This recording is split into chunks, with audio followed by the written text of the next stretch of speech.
The Locked On Podcast Network presents the College Sports Big 3 in 30. The 3 biggest stories in college sports. From our local experts at the Locked On Podcast Network. We bring you the real story. Why it matters, what's next, who wins the big game, and more, all in 30 minutes. The College Sports Big 3 in 30 starts now with the biggest story in college sports. LSU takes their turn at SEC Football Media Days. We've got the day covered. You are Locked On LSU, your daily podcast on the LSU Tigers. Part of the Locked On Podcast Network, your team every day. Prepared to last? Yeah, it was good. I mean, I knew what to expect this year, at least a little bit, so a little bit more prepared. But I mean, a double-breasted purple suit. Yep. Give me a fit check here, man. Yep. You went blue like standard, just navy last year. Yeah. I had to switch it up a little bit this year. Got a little two inside. Wait. Can we unbutton the? Yeah, we can. It's gonna take me minutes. No, my I first get time it. wearing No. I get And give a shout out. Who made it for you? Pierce Spokesman made it. Oh yeah, Pierce Bespoke. Great dudes, man. Look at this. Go right there. Check out Pierce Bespoke. Shout out to him. I mean, that's a clean look right there, man. What you got on the feet? A little Alexander McQueen on the feet. There you go. Yes, sir. All right. I'll tell you what, man. You came ready, dude. You came ready today. I appreciate it. Hey, there's a few things that I want to check the box. Some things we'll have to talk about. I'm sure that you've answered 1,000 times today. Why do you wear number 13?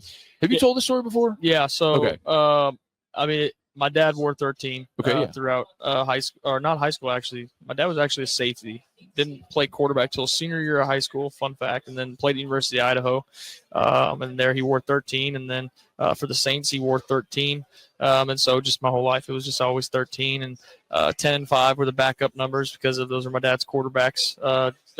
Jake Locker, A.J. McCarron, and then Drew Stanton was 5. So if I couldn't wear 13, it was 10 or 5. Okay. So my freshman year, actually, I was 5. Yeah, no, I remember. So, and then you gave that to somebody else who did pretty well in that jersey. Well, yeah. Well, everybody tried to say he stole it from me, which is not fair. I actually was just waiting on John Trey Kirkland to get out of here. You know what I mean? So another great LSU quarterback, no doubt, right? No doubt. Yeah. The final game of his career, he played quarterback. That's right. And he wore 13, so he actually saved me for coming back that year, saved me from losing my shirt. So that was huge. So then I had to get 13 back. So they changed the rule because of that. Yeah, it's everybody's always talking about it. I'm like, dude, but y'all don't realize that's the Garrett Nussmeier rule, and I'm the one that got screwed over by it. Like they wouldn't make the change for me, but then they saw my case, probably were like, oh, he's probably right, and then they changed it the next year. That's unbelievable. Did you? I don't remember this. Did you have to have a formal asking case? Yeah, we went all the way to the wire. I mean, I didn't know if I was going to play I'd say a week and a half before the game, actually. So I mean, I was practicing like I was going to play in the game, and then about a week and a half to 2 weeks before the game, they were like, "All right, no, definitely no." They denied the appeal and everything. So this legit is the Garrett Nussmeier rule. It literally, I just saw Pavi a minute ago. There's the Diego Pavi rule for the JUCOs. No this legit is the Garrett Nussmeier rule. Okay, I asked that because if they do ask you to wear 18, would you do it? 100%. I mean, I love 13. It means the world to me, but to be able to wear 18 at LSU, that's special. And it would be an honor. I would not be able to say no to that. So, obviously, I've always never thought about it as a way that I want to go ask for it or anything like that. I don't believe that I've earned that or anything of that sort. The coaches make that decision. And, if I was chosen and it was me to wear 18, then I would definitely wear that with a lot of pride. Did Hester ask you that this morning, by the way? He did not. Okay. He did not ask me. Yes, sir. Or he may have. I've been asked a bunch of questions. No, we're at the end of your day. You've been talking for 8, 12. You've been talking now for a solid 5 hours. Yeah. Maybe 4.5. It's been a ride. So I get it if you don't remember everything you've said. I talk for 3 hours a day every day, and I don't remember what I said 10 minutes ago. So I get that point. That would be interesting, man. I'm also curious, being the fact that you're going in your second year as a starter, what I always said, Garrett, was if you wanted to create a quarterback in central casting, it would look like you. Size, arm strength, moxie, intangible, son of a coach, all this stuff. Check. What you didn't have going into last year was experience. Well, you have that now. Yep. The play that maybe if you look for the pivotal moment was the A&M, the first interception. If I said, all right, Garrett, you get in a time machine, you can go back into that moment, that third down play, and you could do the play over, what would you do? I probably would have ran, or I would have kept my eyes outside and taken the first down right there to Xavion. I've watched that play probably 1,000 times. Xavion broke back down the sideline to me. It would have been right there for the first down. And I mean, it goes back into what I've been trying to work on. People have asked me today so many times, what are you trying to work on? And, obviously the turnovers is one of the main things people are going to bring up. And the thing is, there's a separation of turnovers, right? I'm an anticipation passer. I am a drop back passer. I'm going to throw interceptions. That is a part of the game.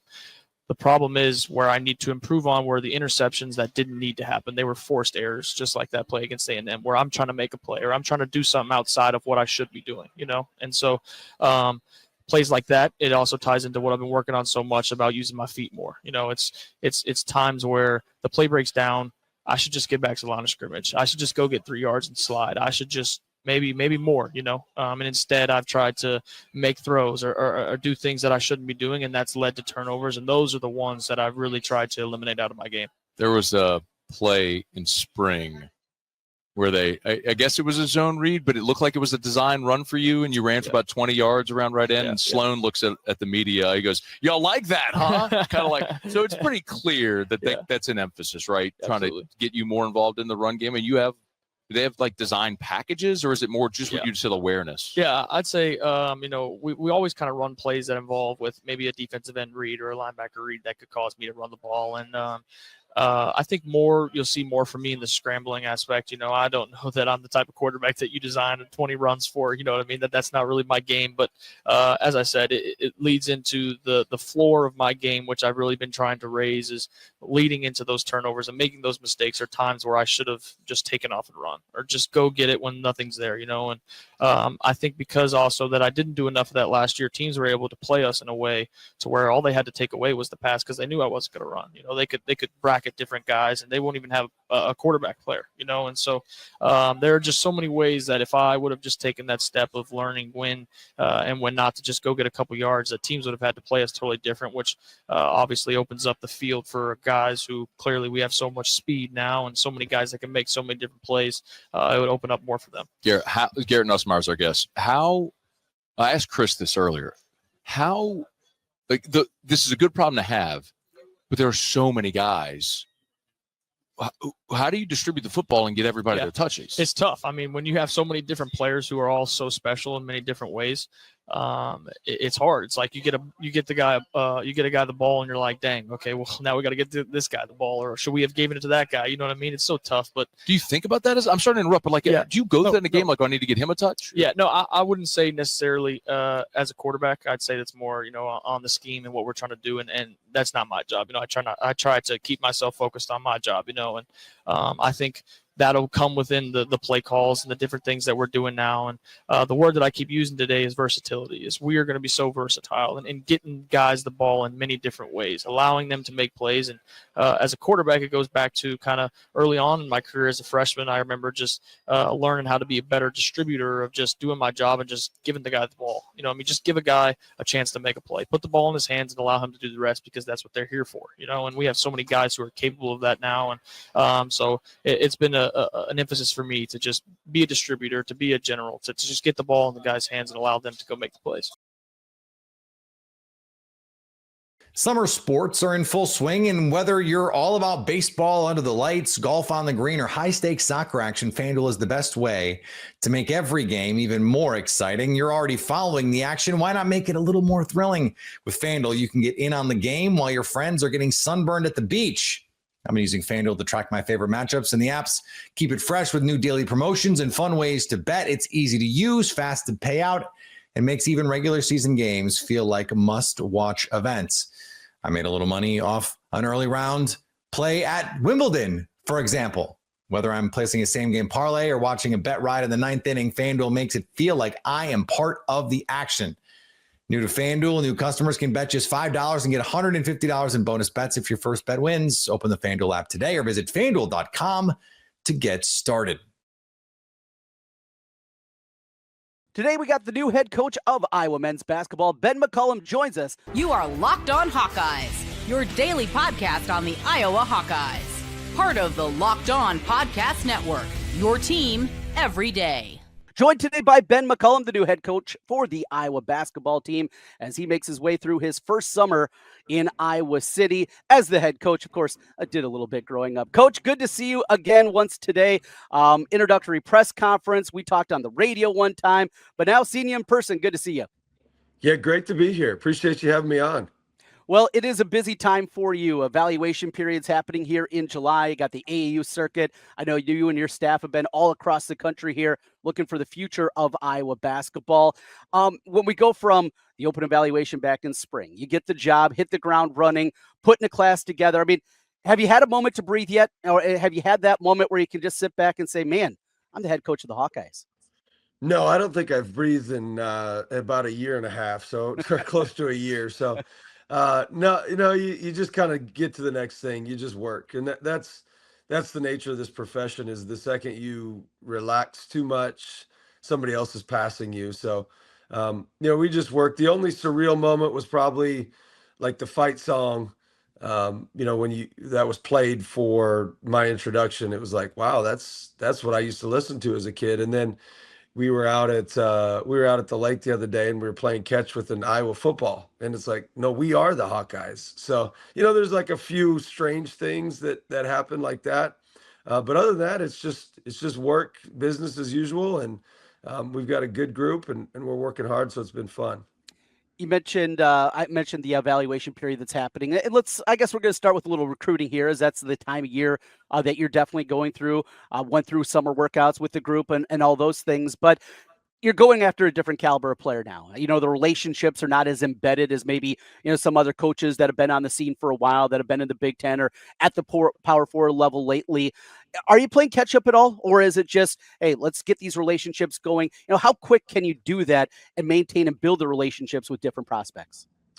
Yeah, you do play a little bit of catch up. I think it's more just the scene itself. Where you're in one scene, which is the Division II scene, then you're in the mid-major, and then obviously you're in the Power 5 scene as well, the high major scene. And so you just have to work a little bit harder to catch up. And then once you catch up, then you're in that. Even at Drake, probably took us about 5-6 months to really catch up, and to get our feet underneath of us and know all the places we need to go, and know all the prospects, and then know all the coaches associated with that. So we're still doing that. You just have to go out a little bit more. You have to call a few more people, that sort of thing. But, outside of that, it's not shockingly different. Speaking of recruiting, want to go to the latest Hawkeye and Trey Thompson, kind of the most newsiest item here, at least recently, on that front. A kid that reclassifies, a guy that you had to create a relationship very quickly with. Now, before we kind of get into Trey a little bit, I want to go here. So you guys had a media availability a couple weeks beforehand. You're talking about, we're still looking. We can look at Euros. You threw reclassify in there. Are you going to throw us those little crumbs all the time? Is that something that, me as a provocateur, that I need to be listening to those press conferences a little bit closer? Because every once in a while, maybe you might be sprinkling some things in there for us to keep our eye on. Yeah, I mean, I wish I could say it was that prophetic, but yeah, no, we just, that's just what you have to look for at that point. I mean, there's a few maybe still left in the portal. There's some international prospects, and then obviously then there's the reclassification, which you've seen teams do. A lot of that is if they're emotionally mature enough to be able to handle it, and come to this level, and then obviously the physicality of it as well. So, we would prefer high school kids anyway, not always. But I just think for us, the way we're going to build it is with mostly high school kids, and not all of them. We do like some transfers, and so when you have the opportunity to get somebody of his caliber, I think you need to make sure that you take it.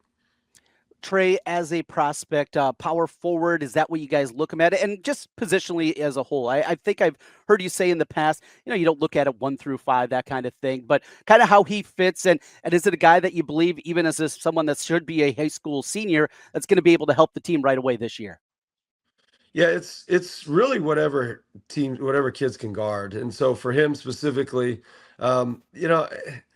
I call them, I just kind of created my own name for his type of position. It's more of like a hybrid where they're not really a big, and they're not, really a point guard. And so they're kind of right in between all of that. And because they can post, but yet he can play on the perimeter, dribble, shoot, pass. He can shoot on the move. He can do so many things. And then he can also trigger offense, meaning he can get to the next action very, very quickly because he's a high processor. So, I think he's physically ready. Obviously, you still got to build your body, a little bit more. And then emotionally, I think he'll be able to handle the rigors of the Big Ten. And he's a good basketball player. He doesn't necessarily have to come in day one and average 25 points. He can come in and play off of people for a little bit, learn how to trigger the offense, get himself going, and make himself a lot better player than he would have in high school. Saw a clip of him playing against Iowa United, and a big guy over there. I know you can't talk about him, but yeah, he held his own in that one, and that was definitely an eye-opener for me of being able to handle somebody like that. Well, as we're talking about the youngsters, let's dig in a little bit more.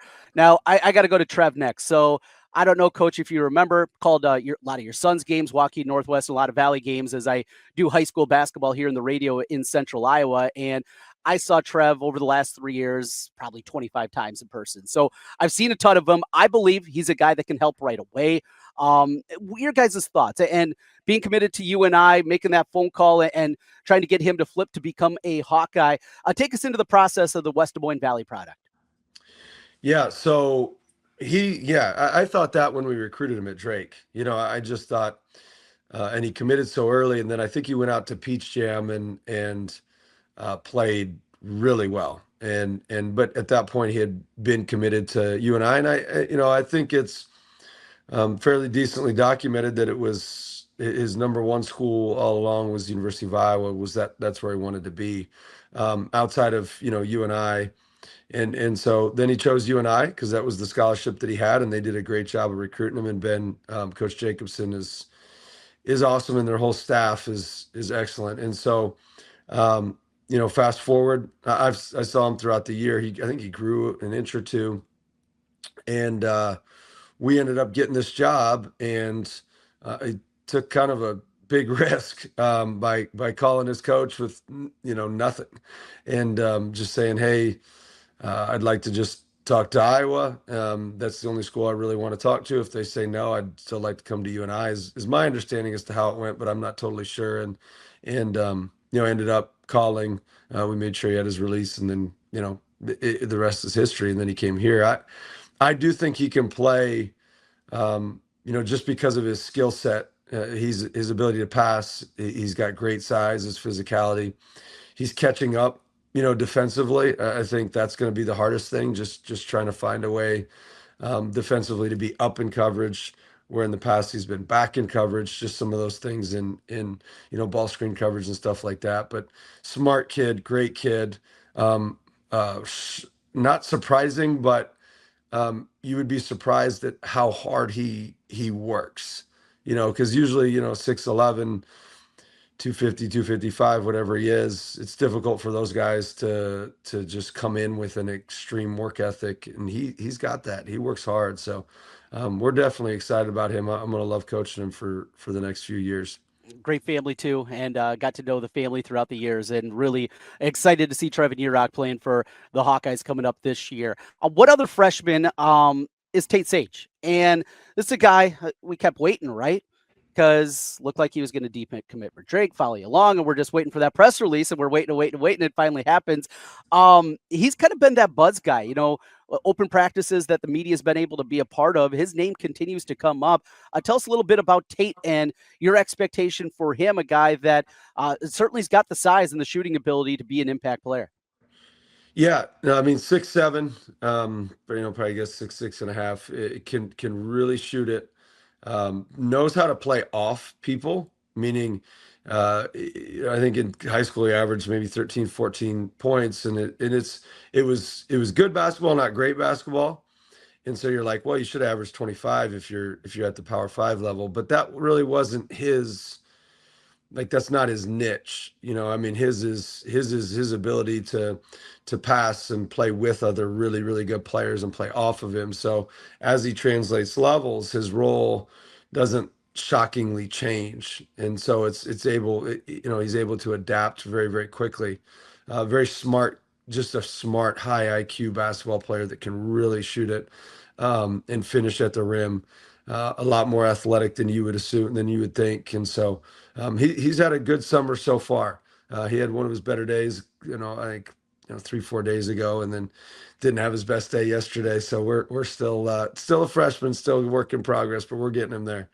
Finally, your son, Peyton. And, when it happened, the decision that Peyton was going to join you, there were a lot of people that were upset. It had nothing to do with you or Peyton. It was just kind of the scar tissue that had been built up with coaches' kids throughout the last few years at the University of Iowa. Before that, you being a Hawkeye fan, even before you became a Hawkeye coach, I'm sure you knew the back history behind it. Take us in a little bit of the decision and knowing that it was going to rankle some people. Yeah, I think at this level, and this is the benefit, and I've said this in other interviews, the benefit of me being at Division II for quite a while is I was able to make decisions, and you would have some repercussions from it, and you'd have some people that were upset. It wouldn't be as shocking as it is this level. So I've gotten pretty good at, paying attention to enough to make sure that we're trending the right direction, but not paying attention to where it impacts your ability to make the decision you need to make. And so, specific to him, not all instances are the same. And I think as a society, we try to create that where he took his son and it didn't work out, and he took his son, and it did work out, and whatever it may be.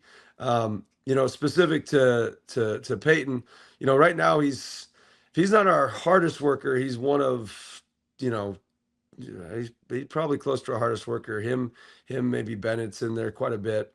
And just from a toughness, from a defensive perspective, going against Bennett every day, he's been fantastic. Attitude wise, already knows, exactly what to expect. I think he's our second leading plus minus guy, meaning, I think Bennett's our best in regards to plus minus, and Peyton's our second best right now. So he's been doing good. Going into the decision, he was going to play for us at Drake, and I think, and had some kind of low major stuff, but ended up, it's like, well, I'll just go play for my dad, and that sounds like a fun deal. And so he'll really help our culture. He'll really impact that in a lot of ways. And he's just got to keep working, keep fighting, and find his niche. You mentioned Bennett Sturtz, and obviously his decision to come with you from Drake, I think, changes the equation for this team, and the expectation level, not just here in the state of Iowa, but both regionally and nationally, raises up with him. Seeing him pop up on those draft boards already for next year, and another guy that continues to kind of be a summer buzz guy, it feels like, in that circle. Getting Bennett to come along with you, and the ability that he could have been in the open market, maybe one of the highest paid players in college basketball next season. How you brought him along and where you are as he kind of leads this team in year number one. Yeah, it's not very difficult to bring him along. Both spots was just a probably 10-second conversation, and that was that. Yeah, I mean, with him, he's just developed so well, and he's kept that edge, that hunger that he wants, that he has. Even just not being recruited to any Division Ones, and so I mean, he didn't have a single Division One offer, and he had a lot of schools come in to watch him. And that goes for a lot of the kids that we brought to Drake with us, and then they won 31 games. And so, with him, I think as long as he keeps progressing the way that he is, I think that even in the NBA, he's almost a better player in the NBA just because of the space, and they actually call fouls. Whereas, it's in college, it's just such a physical game. Not that the NBA is not super physical, but they're gonna call more fouls because they want more offense and et cetera. And so he's as good a kid, and even probably a better kid than he is a player. Ever wish managing your money felt easier? With Monarch Money, it can. Whether you're growing your savings or planning a big purchase, Monarch puts you in the driver's seat. It's like having your own personal CFO, giving you full visibility and control over your finances. Monarch Money is more than a budgeting app. It's a complete financial command center. You can track all your accounts, investments, and spending in one place. So in addition to managing your money, you're also building wealth. Take control of your finances with Monarch Money. Use code LOCKEDONNFL at monarchmoney.com for 50% off your first year. That's monarchmoney.com, code LOCKEDONNFL for half off your first year. Look, they're saving you money already. You are Locked On College Crossover, part of the Locked On Podcast Network. Jake, going into that, there were a lot of other things at Big 12 Media Days, and I was kind of taken aback by the clear 17-person push for the 5+11 model in the college football playoff. I feel like all 16 coaches and Brett Yormark had a meeting on Monday night, like, hey, we're pushing this idea. And I like it on the surface. I think it's fair. I think it's long-term. I think it's futuristic planning. 5 teams, the 5 conference champions, 4 Power 4, and then a group of 5 champion. And then the other 11 out of a 16-team playoff get to be picked at large. And as the other option would be like having 4 from this conference, 4 from that conference, 2, right, or whatever, and kind of pre-slotting it. The argument, I think there were several being made, but was basically like, this is the most fair, earn it on the field. Jake, were you kind of taken aback by how hard they were pressing that all week? No, I wasn't, and it's because of this. Here's the deal. If you agreed to that 4-4-2-2-2 model that has been proposed by the Big Ten, most notably, the SEC said, hey, they'll go with the 5+11 because the SEC knows they'll get their fair share of teams in if it goes to that model. But if you pre-sort, you mentioned kind of pre-slot these teams, it only hurts the Big 12. So, yeah, they probably had talking points legitimately handed to them from the Big 12 conference. Brett Yormark's team, I'm sure, told the coaches, hey, this is what we're going to be pushing this week, because if you don't play that hand, well, you're just admitting defeat in many respects. So I completely understand why BYU and every other conference team, as well as Brett Yormark as Big 12 commissioner, push that 5+11 model, because you got to hope that you can get that model in place and then by some small miracle go out there and make enough impressions, whether it's the Houston Cougars, the BYU Cougars, the other 14 teams in this conference, that you can find a way to get 2 or 3 teams into that mix annually. It may be hard pressed to think about getting 4 teams in, but to have the hope of being there, that's why they were pushing it so hard. Because if you just admit, hey, you're getting half of the field to the Big Ten and the SEC, that's playing with a losing hand and just simply saying, throwing your cards on the table saying, we give up. Well, and we all know that once Keyshawn Henderson for Houston and Wright Alliance for BYU show up, that we'll be 1 and 2 in that showing. Right. I think the real interesting thing to me is that if you went 1-16 last year under the 5+11 model, you would have only had 1 Big 12 team in, and that at least with the 2, you get a guaranteed second and all of that. I do think having that written into the plans for a long-term thing would have been a problem. I worry about these like speed bumps or learning curves along the way, because until we have that dominant team, which Brett Yormark mentioned we want in the Big 12, we can talk about that too if you'd like. Until we have that, you kind of don't have the horses, like from a media coverage perspective. People didn't know to look at Arizona State until pretty late in the season. Your BYU Cougars probably suffered from that as well, where people looked up in week 9, 10, 11, like, oh, we should have been watching them all year. Well, that's the thing about this. I can tell you, BYU's players in particular, they were irate. I think it was like week 7 or 8. They were undefeated. They're in the top 15 nationally, Parker. It might have been even week 9. I don't think it was, but they went to UCF. They went to Orlando. UCF at the time was sub 500, and somehow, some way, the odds makers, our friends at FanDuel, etc., made BYU an underdog to the UCF Knights. And I can tell you that was a slap in the face of the BYU Cougars, but also pointed exactly to your point that the nation wasn't necessarily sitting up and paying attention to the Big 12. And in that case, BYU, you mentioned Arizona State.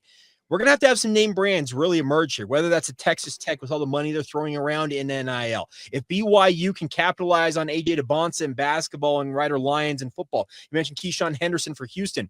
You need to have these top dogs, and we're talking top players involved. They have to make impressions nationally and force the nation to pay attention to the Big 12. That's much easier said than done, because we all know that the networks, they're in bed. Speaking of Fox with the Big 10 and ESPN with the SEC, all you got to do if you're BYU or Houston and the rest of the Big 12, you have to force them to pay attention to you, and you got to do that early on in the season. So that may require, and Kalani Sitake talked about this, I'll get your thought on this. He proposed that Power 4 programs only play other Power 4 programs. He said we play 9 conference games. We play 1 against an ACC, 1 against an SEC, and 1 against a Big Ten opponent, and that fills out our 12-game allotment.